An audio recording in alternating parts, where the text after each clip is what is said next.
What's good, you guys? You know who it is, man. It's your boy, Mr. Relentless Lex, and I'm back like I never left this mother. Yes, Sirski. Hello, somebody. All right, so, man, we got Dame Dash breaking silence on the $800,000 debt that he owes and being ordered to forfeit all his assets, bro. Imagine being Dame with the glass houses over there in the UK, everything glass mansion, to all that shattering down and maybe about to face time in prison, bro, over debt and taxes. That's crazy. People pay your taxes, bro, including the YouTubers out here. Whenever y'all see these big time YouTubers, yes, I'm not a big time YouTuber, but I have to pay in taxes. I don't get taxes. So just trust me. I understand where this man is at. I don't know how he got there, but I'm pretty sure he have some sleepless nights. Spicy. Dame, happy to have you back, my guy. What's happening? I appreciate y'all pulling up. Pause. Had to pull up, man. But I want to ask you. That was right not now, called we're for doing a this pause interview in after pulling Wyoming. up. What made you choose to get a place out here?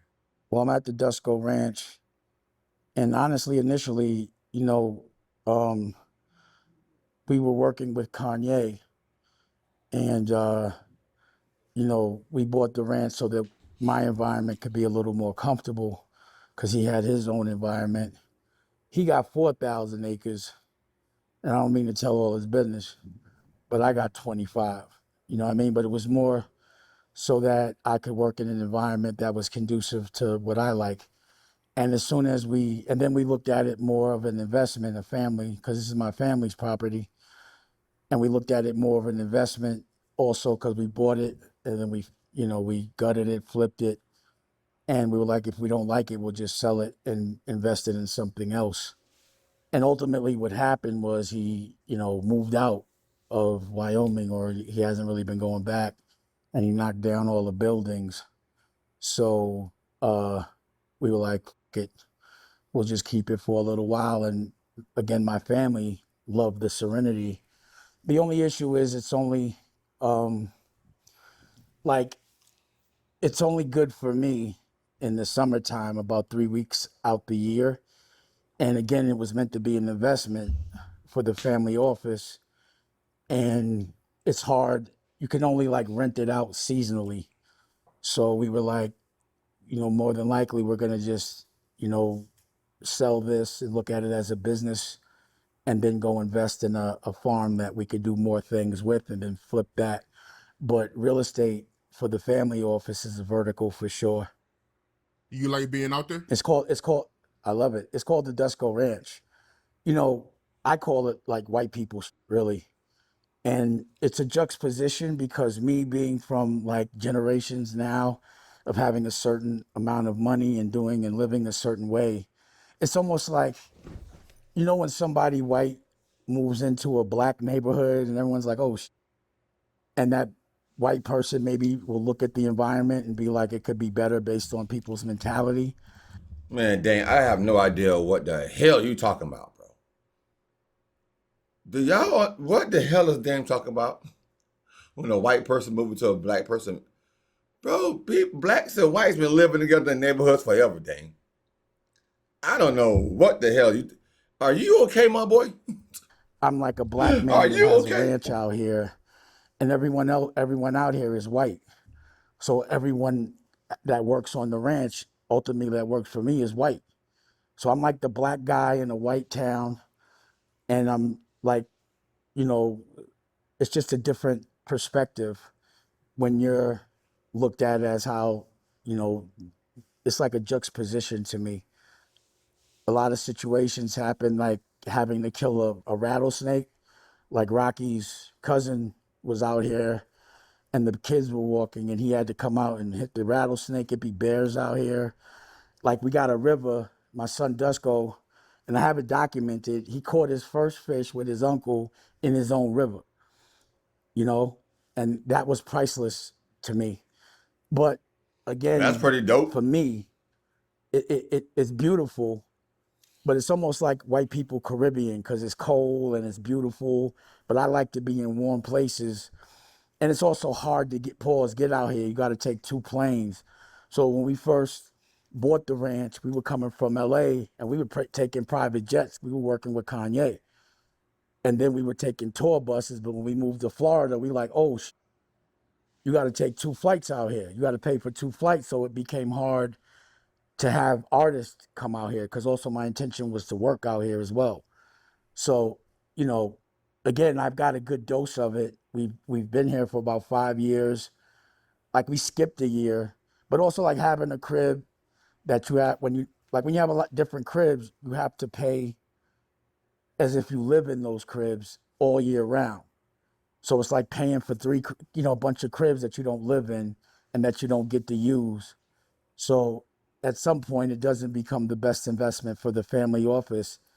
And, we'll probably sell it and do another farm. That's what I want to do is a farm now. That's what I'm going to do. A farm Wow. with the studio. But again, it's just A a vertical with a farm with family a office. studio. But it is beautiful. This fool said a farm with a. Who you gonna have come out there, Dame? Ain't no YN's gonna come out there. And that's who Daniel making all the money now, the young guys. You think young guys want to come out there to a farm? Please. Out here. But it's dangerous. Like the cows, like bison are like built like dinosaurs. Pause. And everyone out here is like a cowboy. So again, 5 years ago, we got the ranch and I'm wearing what I wear on a ranch. I wouldn't dress like this for fashion, but it did seem like after we started to be on the ranch that I saw country music from our culture and people starting like Louis Vuitton to start to, you know, dress cowboy style. But I wouldn't dress like this unless I'm on my own ranch. And there's also different like style, like it's different protocol and etiquette. So like before when he pulled up, I was whacking the weeds. I had on the American cowboy hat. But now that we're doing an interview and I'm clean and all that, I got on a Stetson. But if I had on like a black hat in the summer, it's wrong protocol. You're not supposed, it's like protocol of, so there's a whole protocol out here that people take pride in. So like, me being, because I'm like up the block, I'm basically on Yellowstone. So me watching Yellowstone from Yellowstone and understanding all the protocol, and then if I see people out in the clubs in the wrong season, me just knowing the culture, I'd be like, damn, I wish they could understand, like, it's the wrong weather for that. Like, they don't know that real cowboys be laughing at them. Pause. But, I like to live it for real. So you won't see me doing this as a fashion. This isn't like a fashion statement. Bro, I need somebody to give me the definition and the rules on pause. I don't even say the shit, but I'm just saying. He said real cowboys be laughing at him. Pause. I thought pause was when you say some type of GAY word statement, right? As a man. But he said the real cowboys be laughing at people or attire. Pause. I think Dame is just lost right now. I wear a cowboy hat. I don't know what the hell he's saying pause for. But other than that, you ain't gonna see that. I'm not doing that for style or none of that. But if I'm gonna do it, it's gonna look good doing it. When you out there away from everyone, just you and your family, what does that do to you mentally? Yeah, like, everyone is basically like a borough away. Silence and only hearing the river is priceless.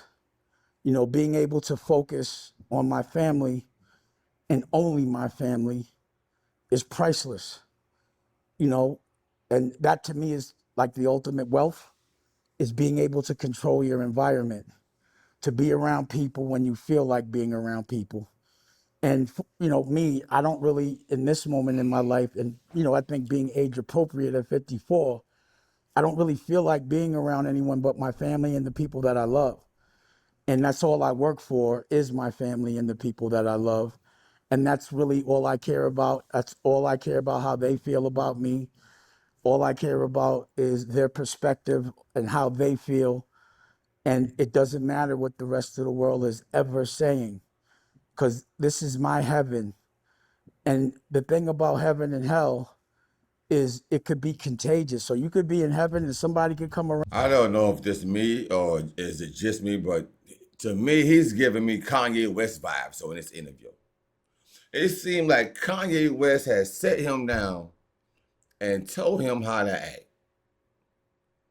Oh, the things to say. Around you that perspective wise looks at life as hell, and all of a sudden you in hell. And I don't want nobody to turn my heaven into hell based on their perspective on life. So I keep my heaven as heaven. You're not going to influence my environment with your perspective. You understand what I'm saying? So I've been here with people and I'm in heaven. I'm like, yo, this is great. And they're basically in hell. They're miserable. And I'll be like, you know, this is making me feel like I'm in your world and you're not in mine. So you have to change your perspective or you got to go because I'm in heaven right now. You understand what I'm saying? This is my version. So like, to me, What? what people showcase and buy and spend their money on is usually their ego. And this is like my ego, you know, being able to look at mountains and have rivers and have, you know, generational wealth. A car's not my ego. Jewelry's not my ego. You know, the way my family lives is my ego. You understand what I'm saying? So I can actually tell a person, like when I see how they're spending money, and again, it's a juxtaposition because it's been like generations of having a certain kind of wealth. And I could tell what like phase of wealth they're in. Like, oh, they must have just got money. I could tell by what they're spending on what their values are and how long they've had it. So for me, I could literally tell to me new money and old money, or people that are emulating new money, or people that are emulating generational wealth, which is all that counts to me. Because it doesn't matter how rich I am. If you look at my network, I'm always going to be broke. But if you look at how I see the value is how rich your family is. Is how rich is your family office? How rich? It's not how rich you are. It's how rich your family is. You understand what I'm saying? You're not. I'm not supposed to have no money. My family's supposed to have money. I'm the man. I believe in God. I look at God and what he sacrificed, even his kids, so the rest of the world could be all right. So me and this sacrifice for my family is nothing compared to what God has done. So if I see somebody that's proud of a chain, that's proud of a car, especially at a certain age, I'm like, they must not have caught that lick yet.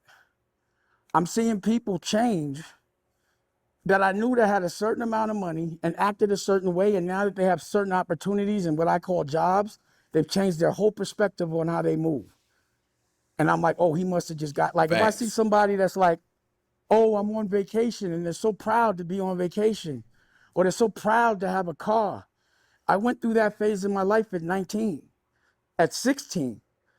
But seeing people go through that phase at 50, it bugs me out.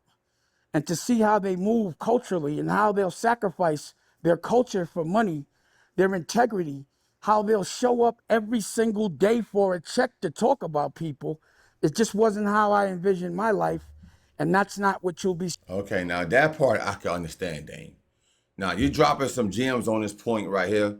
When it comes down to people and money, people will sell their souls out for money. Of course, we all know that. And on top of that, bro, some people have adapted their life based on money to where they can never. Well, some people are not great survivors, I guess. Do you need money to survive? Yes, you do. But can you survive without the money? That's the question.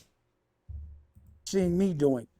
So if you notice, I do it when people were like attacking me verbally and trying to cause a narrative.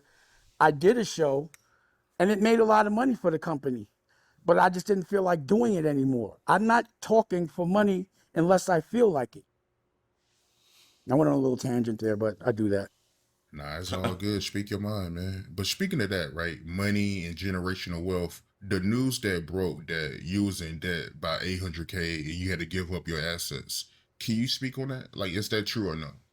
Well, I think what people are not understanding is, again, I run my family office. I don't own it. My family owns it. And since 2015, I haven't done anything other than run my family's office. And like 2019, I just started to go to schools with the OSG and help Raquel sell the books that she's written that get kids' cognitive skills up, which no one talks about for some reason. And I don't have too much in my name. So the things that are in my name are companies that I don't know that even exist, that don't make money. They're from years ago. And yeah, it's an $800. I want you to put this in perspective. And I'm just going to say allegedly because I don't feel like getting sued again. But this lawyer, Chris Brown, not the singer, has taken, I've been to trial with him on at least 4 different cases, but all over the country with different people testifying on different cases, but they all seem to work together allegedly. And in 4 cases, I've lost, or judgment wise, it's 800 grand. Now, if you look at other people that are on trial, their legal fees are like $1 million a month. When they have to settle out, they settle out for 30 million and better. For 4 trials and a lawyer moving around trying to sue me, and again, legal fees. So you got to think about what that legal lawyer that's suing me, how much time he's spending. For him to only win $800,000 is a W in anybody that's a real businessman's world. And I'm like, Damn. all right, if you won it, what I lost on was defamation. So the cases were, one, and again, I'm gonna say allegedly just in case I say anything wrong, but I directed a movie for a favor for a woman called E.W. Brooks in North Carolina. And I directed it, and I went, sat through the edit, and I did it for equity. I said, I'll do you a favor, you can't afford to pay me. Your budget isn't even what I would get paid. But what I'll do, because you're being an entrepreneur, is I'll direct the movie, I'll use my cameras, I'll use my resources and produce it, and then we'll bust it down. When we finished it, she was actually allegedly aggressive about me promoting the movie, which I did. But once I did that, I got a lawsuit for copyright infringement. Now, let me tell you where the lawsuit came from. So I did the same situation, and what's this dude's name? Tony White. Tony White, who was introduced to me by Dr. What's that dude's name? Damn, I forgot his name just now. But anyway, I was introduced to him, and he asked me to direct a movie, and I'm like, you can't pay me. What's the budget? He said $250. So I said, I'll direct it, use my resources, produce it, my cameras, and we'll bust it down. Or we'll deal with whatever percentage it is. While I'm on the movie set, and I have footage of me directing the whole movie. While I'm on the movie set, I realized that 250 is not being spent and that, he's lying. But because I've used all my resources, I'll pay for the rest of the movie. Another party steps in, Muddy Waters, and they say, well, he lied to me too, but let me pay for the edit so I can stay in. Pause. So we edited. I edited from my house for a year. And we started a new movie, and we had a disagreement about the new movie. So what he did was had the editor send him the edit, and behind my back, he went and copyrighted it. And then they started to put new directors on it, or say that other people directed it, allegedly, which is this guy, Josh, and whoever, who never directed. He was like my. Either way, they were starting to promote the movie. I called my lawyer, and I'm like, yo, handle that. But in the meantime, thinking there's freedom of speech, I say some things. My man Bootsy tells me something that somebody, some wrong information. and I posted it up, and I get a defamation charge as well as a copyright infringement. But they do it in New York, even though it happened in LA. So this same lawyer goes and solicits, I think, and I'm gonna say allegedly, goes and gets E.W. Brooks, who I don't recall having such problems with. But then they give me, he represents her for this lawsuit and also the other lawsuit, and they do it all in New York, which means I got to fly all the witnesses to New York. You understand what I'm saying? So, Wow. again, that was one of the lawsuits. And then another That's lawsuit crazy. from again, allegedly, this woman that he took that accused me of sexual, like a sexual thing. I go through a whole trial, and again, she wins 15,000 on defamation and loses on everything else. So he's working really hard to collect money, and I'm like, go ahead. When they put the thing to auction, the government, because also I owe the government money, and I'm not gonna say it's not my fault, but I did have an accountant that was supposed to be handling that, and I paid them to do it. I had that kind of income coming in, but he didn't pay my taxes correctly, so I had to deal with that. So the Wow. government stepped in like, you That's can't get crazy. that 800,000 before he owes us $20 million. So either way, Dang. anything that goes to auction, the government 20 comes in and gets it million? anyway. And this lawyer knows this, but he still continues to do that. But the stuff they're chasing, or the stuff that what happened is I said, yeah, I own these companies. I just don't get any income from them. But they haven't been put to auction yet, but they could be. But you got to realize something. I learned this from 50 Cent. If you have a lawsuit, you could just file. It goes away. It's not a big deal. Donald Trump did it 6 times. So if I really felt that kind of pressure, and I think I already told the court, I'm a file. So you could go through all the motion and say all these things and sell things that don't have value, but I'm still file. It's just going to be a lot of work. So what I'm curious to see is what that lawyer is telling his partners, because he just spent 10 years, and 800,000 isn't even legal fees for 4 trials. And how is that a loss to me? So instead of people celebrating the genius of what's going on, they look at it a different way. But at the end of the day, people celebrating my bills is, to me, an honor. That people are worried about. I have such an expectation for years of having such an enormous amount of wealth that if, let's say, a judgment doesn't get paid or taxes, someone thinks that reflects on my personal business acumen or how I've mismanaged money. But to me, any dude, regardless, that talks about another man's pockets is gay. Because there's no reason for a man to be worried about another man's pockets unless he owes them money. A woman I can understand because they want to know how they're going to be taken care of. But I've always said it, a man worried about another man's bills and pockets, it's like worrying about what's behind that man's zipper. So I'm not answering really any man asking me about my bread because I consider it not the most masculine thing. So my whole thing is, if you said something about what's behind a man's zipper, then why you ain't said pause right then and there? Why now? The most thing that deserved the pause, the whole interview, Dame. I'm just saying, you didn't say pause after that. I'm lost in this pause bullshit, bro. Even if it's in the algorithm, it's still, to me, not masculine. All right, that's it. We made it through, you guys. Dame is just Dame, bro. I think he's delusional too. Between Dame and Ray J, bro, I don't know which one. I think they both losing their minds, bro. Dame and Ray Jussel. God.